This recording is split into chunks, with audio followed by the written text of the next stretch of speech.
మీరు కొత్తగా business start చేయాలనుకుంటున్నారా? మార్చ్ 16-17 హైటెక్స్ లో franchise India biggest ఫ్రో expo.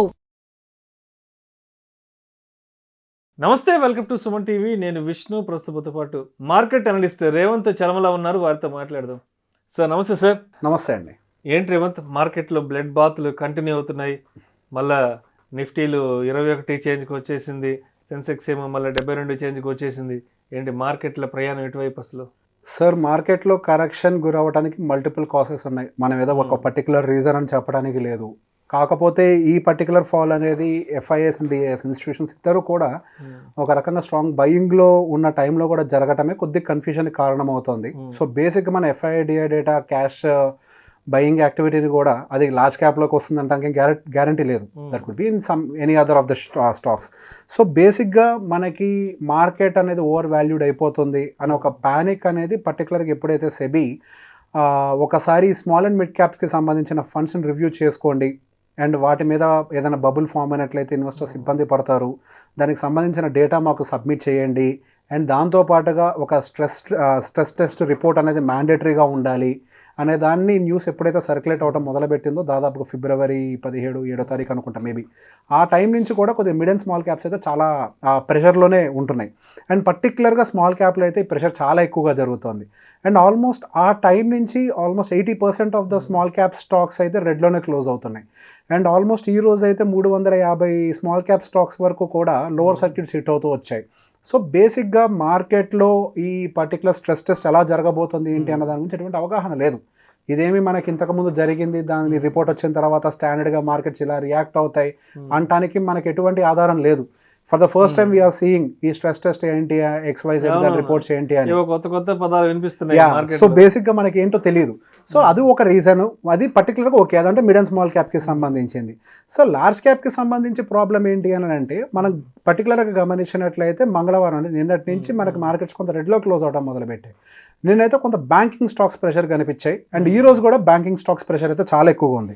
So ఈ రోజు పర్టికులర్గా బుధవారం రోజు PSU బ్యాంక్ ఇండెక్స్ దాదాపుగా 4% డౌన్ సైడ్ క్లోజ్ అయింది. Mid cap 4%, small cap 5%. మనం సరిగ్గా పోయిన బుధవారం వీడియో చేసుకున్నప్పుడు స్మాల్ క్యాప్ హార్డ్లీ 7% మాత్రమే డౌన్ అయింది. విత్ ఇన్ 1 వీక్లో అది డబల్ అయిపోయింది. ఇప్పుడు ఆల్మోస్ట్ ఆల్ టుగెదర్ 14% అనుకుంటా దాని ఆల్ టైమ్ హై నుంచి, అంటే ఒక హ్యూజ్ డిప్ వచ్చేసింది. 14% కరెక్షన్ అనేది ఆ హయ్యర్ టైమ్స్ ఇన్వెస్ట్ చేసిన వాళ్ళకి పెద్ద ఫిగర్గానే కనిపిస్తుంది. ఆ టైంలో పర్టికులర్గా ఎవరైతే స్మాల్ క్యాప్ మ్యూచువల్ ఫండ్స్ కాకుండా డైరెక్ట్గా స్టాక్స్ కొని ఉంటారో వాళ్ళ పోర్ట్ఫోలియోస్ అనేది చాలా డీప్ రెడ్లో ఉంటాయి. బేసిక్గా అందరికీ కూడా ఒక హ్యూజ్ ప్యానిక్ ఉంది ఈ స్మాల్ క్యాప్ స్టాక్స్ ఎందుకు ఇంత కరెక్ట్ అవుతున్నాయి అంటానికి. సో ఈ స్మాల్ అండ్ మిడ్ క్యాప్కి సంబంధించి రీజనింగ్ ఉంది, SEBI XYZ okay fine. But ఈ large cap PSU bank index ఎందుకు ఎంత పడిపోతుంది అని అంటే మనకి క్రెడిట్ అండ్ డెబిట్ రేషియో అనేది ఒకటి ఉంటుంది. సో బేసిక్గా ఎంతైతే మనకి FDs డిపాజిట్ అవుతున్నాయి అన్న దాన్ని బేస్ చేసుకొని, ఎంతైతే లోన్స్ ఇవ్వాలి అన్న దాన్ని బేస్ చేసుకొని మనకు ఒక రేషియో అనేది తీసుకొస్తూ ఉంటారు.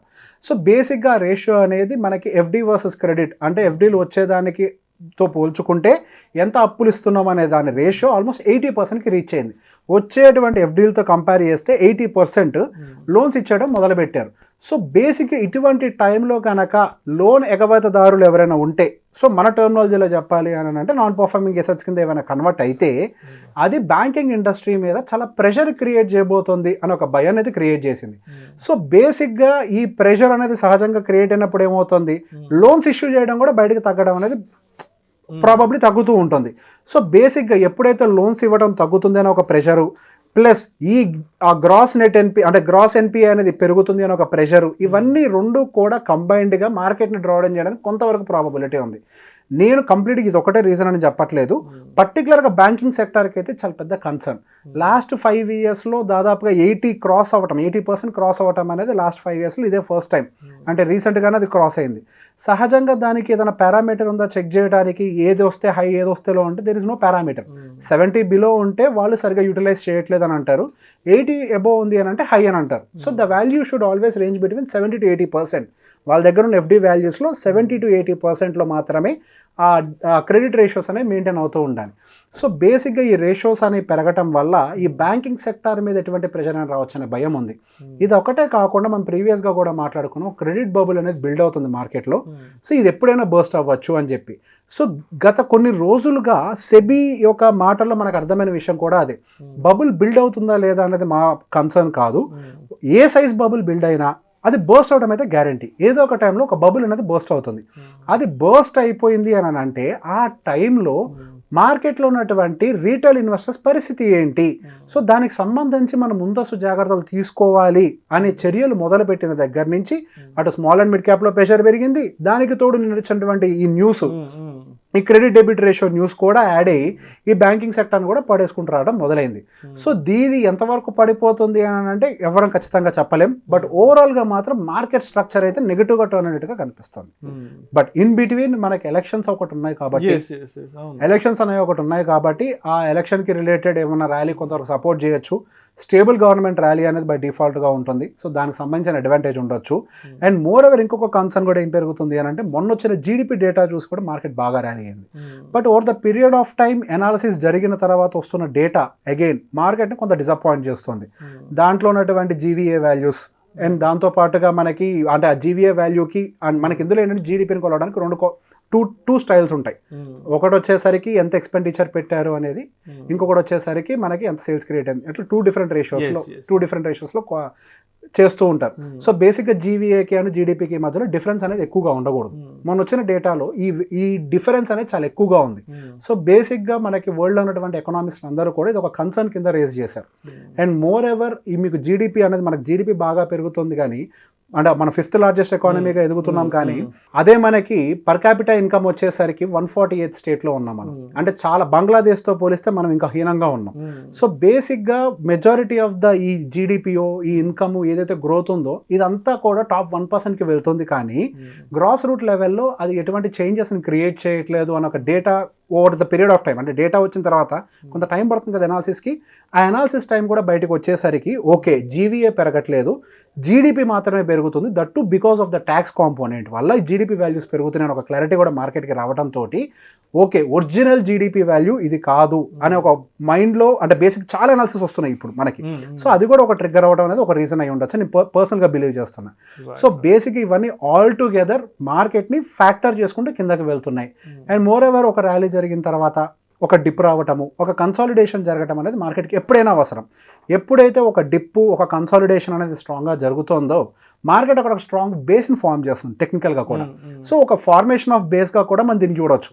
కంప్లీట్గా మార్కెట్ పడుతుంది అనేది మనం జడ్జ్ చేయడానికి లేదు. We can consider is as a dip. So ఈ డిప్లో కన్సాలిడేషన్ జరిగిన తర్వాత బేస్డ్ ఆన్ ఎలక్షన్ మేబీ ఆ టైంకి కొంత ర్యాలీ రావచ్చు. అండ్ మనకి యూఎస్ ఎలక్షన్స్ కంప్లీట్ అయ్యేంత వరకు కూడా పెద్ద ఎత్తున ప్రమాదం ఏమి ఉండదు. యూఎస్ ఎలక్షన్స్ కంప్లీట్ అయిపోయిన తర్వాత ఏమన్నా మేజర్ డిప్స్ రావచ్చేమో. అంతవరకు మార్కెట్ కన్సాలిడేషన్ తోటి కొంచెం పైకి కిందకి అక్కడక్కడ రేంజ్లోనే తిరుగుతుందని నేను పర్సనల్గా బిలీవ్ చేస్తున్నా. మనం ఏదో ఒకేసారి ఖాళీ చేయాల్సిన అవసరం లేదు ఈక్విటీ పోర్ట్ఫోలియోని. మనం స్లోగా ఏదైనా చేంజెస్ చేసుకోవాలి, ఏదన్నా పోర్ట్ఫోలియో రీబ్యాలెన్సింగ్ చేయాలి అంటే we can do it very slow. హడావిడిగా చేయాల్సినంతటువంటి ఎమర్జెన్సీ న్యూస్ అయితే యాజ్ ఆఫ్ నో మార్కెట్లో లేదు. మేబీ ఒక ప్యానిక్ సెల్లింగ్ లాగా జరిగింది. ఒకసారి ఇంతటి సెల్లింగ్ స్టార్ట్ అయిన తర్వాత బై డిఫాల్ట్కి ఇప్పుడు అంతా ఆల్గోస్ నడుస్తున్నాయి. ఆల్గోస్కు ట్రిగ్గర్ అయిపోతాయి. ఒక లెవెల్కి రీచ్ అయిన తర్వాత సెల్ ఆర్డర్స్ ట్రిగ్గర్ అయిపోతాయి. సో మనకి ఇట్లా మల్టిపుల్ ఆర్డర్స్ అనేవి ట్రిగ్గర్ అయినప్పుడు కూడా మార్కెట్ ప్రొపల్ అయిపోతుంది డౌన్ సైడ్. సో ఇటువంటి ఒక కండిషనే కానీ యాజ్ ఆఫ్ నౌ ఓవరాల్గా మార్కెట్ పడేటువంటి సిచ్యువేషన్ అయితే లేదు. Not bullish, not bearish. I personally feel market will consolidate with in this zone. Thank you sir, thank you so much. Thank you అండి. సుమన్ టీవీలో మీ personal and business promotions కోసం కింది నెంబర్కి contact చేయండి.